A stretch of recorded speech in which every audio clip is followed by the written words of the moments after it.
ছোটবেলা থেকে যখন আমার 7-8 বছর বয়স তখন থেকে আমার একটা খেলার সাথী ছিল। তারে নিয়ে আমার জীবনের সব গল্প। কালকে তোমার মৃত্যুদণ্ড কার্যকর করা হচ্ছে, তোমার কি কোনো শেষ ইচ্ছা আছে? আমার জীবনের গল্পটা আমি সবারে জানাইতে চাই।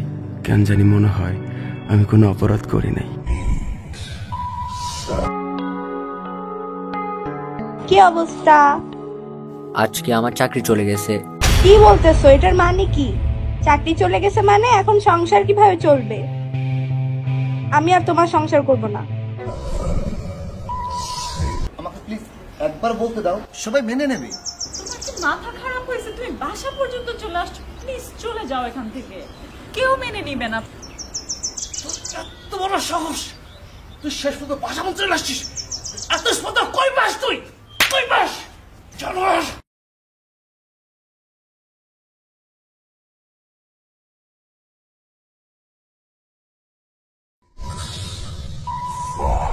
বন্ধুত্ব আর ভালোবাসায় কি তফাৎ? সত্যিকারের বন্ধু সেই হয় যে সবসময় পাশে থাকে, কিন্তু যাকে ছাড়া বেঁচে থাকা অনেক কষ্টের, সেই আমাদের ভালোবাসা। যে তোমায় ভালোবাসবে তার কাছে তুমি কি এক্সপেক্ট করবে? কান্না। কি বললে? কান্না। আমরা অন্য সবার সামনে হাসি আর রাগের অভিনয় করতে পারি, কিন্তু কান্নার অভিনয় করতে পারি না। কেউ যদি আমার জন্য কাঁদে, তার মানে সে সব থেকে বেশি আমাকেই ভালোবাসে।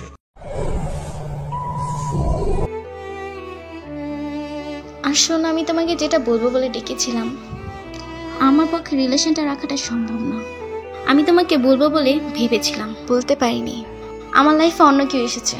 তুমি প্লিজ আমাকে আর ডিস্টার্ব করো না, কারণ আমি তোমার জন্য আমার ক্যারিয়ারটা স্পয়েল করতে চাই না।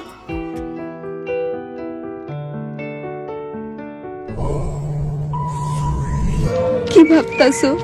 কেডা যেন আমারে ডাকে, খুঁজি কিন্তু পাই না। কেন পাই না কইতে পারো? তোমার এই যন্ত্রণার ভাগ আমাদের দেউন যায় না বাউন। সইতে পারবা না। টাকা শর্ট আছে, ডিমটা লাগবে না।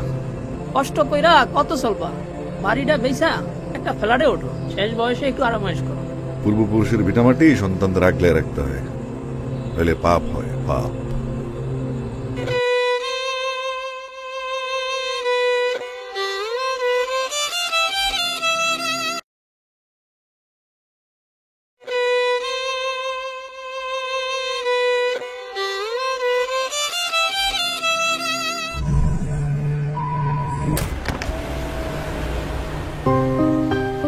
আজ ২রা জানুয়ারি। অর্ণির বাবার দেওয়া শর্ত 1 বছর হওয়ার আগেই পূরণ হলো। ওনার বলা সেদিনের কথাগুলো এখনো আমার কানে বাজে।